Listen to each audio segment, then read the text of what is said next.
Maliko ka an filɛbaga bɛɛ bisimila Malɛktu don kibaru kɛnɛ kan. Bi kibaruya minnu b'an bolo ka da u tulo kan, o dɔ ye k'a fɔ novembre kalo tile 11 kɔnɔna la, an ka finitigiw ye jatigɛwale tabaga dɔw faga jamana cɛmancɛ bolo fɛ.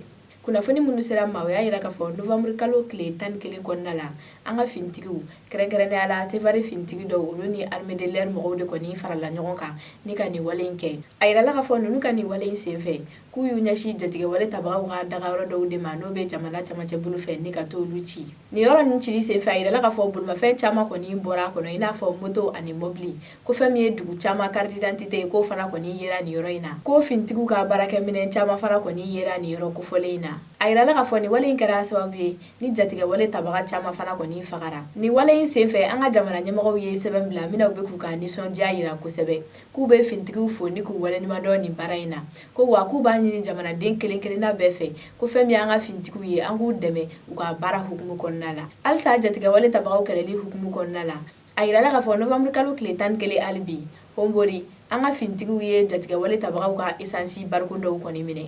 Kunnafoni minnu sera an ma olu y'a yira k'a fɔ novembre kalo tile 11 n'o bɛnna tɛnɛndon ma an ka finitigi dɔw n'olu tun b'u ka jateminɛ yalaw la Honbori mara la. A yirala k'a fɔ olu ni jatigɛwale tabaga dɔw de bɛnna n'olu tun bɛ mobili la mobili min kɔni kun falen don essence bariko de la. Kunnafoniw y'a yira k'a fɔ an ka finitigiw kɔni kɛlen ka ni mɔgɔ kofɔli ninnu ye u girinna ka da u kan. O sababuya la mɔgɔ kelen kɔni minɛna ni siga kelen don a la k'a fɔ k'o ye jatigɛwale tabaga dɔ ye ko wa fɛn min ye essence bariko 40 ye k'o fana kɔni sera ka minɛ.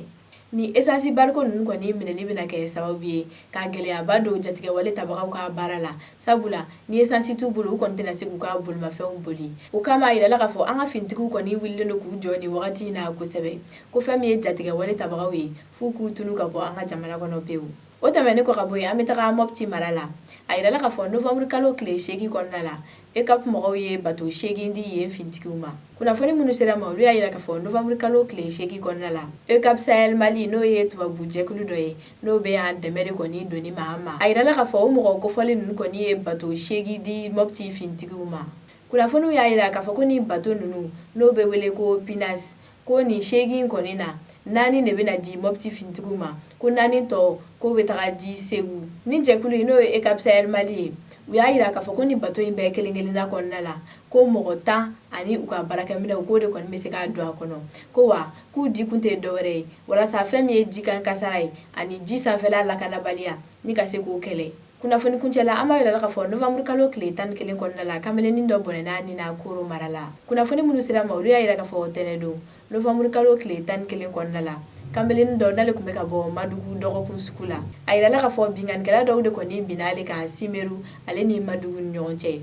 Kunnafoniw y'a yira k'a fɔ ko ni bingannikɛla ninnu kɔni tun ye marifatigi dɔw de ye ko wa k'u ka binganni kɛra sababu ye ni kamalenin kɔni fatura. An bɛ yɔrɔ min na i ko bi mɔgɔ minnu kɛra sababu ye ka nin walejugu in kɛ olu ma dɔn fɔlɔ a ma dɔn fana u y'a kɛ kun kelen min na nka a yirala k'a fɔ sɛgɛsɛgɛliw bɛ senna nin wagati in na walasa fɛn min ye ni mɔgɔ kofɔlen ninnu ye k'u minɛ ni k'u ɲangi u ka baarakɛta la. An balimaw kibaruya minnu tun b'an bolo kalansaw ma o de ye nin ye. An bɛ dugawu kɛ fɛn min y'an ka Maliba ye Ala ka bɛn ani kelenya sabati a kɔnɔ halisa. Aw ni ce aw ka kulomajɔ la aw k'an bɛn a ɲɔgɔnna wɛrɛ ma.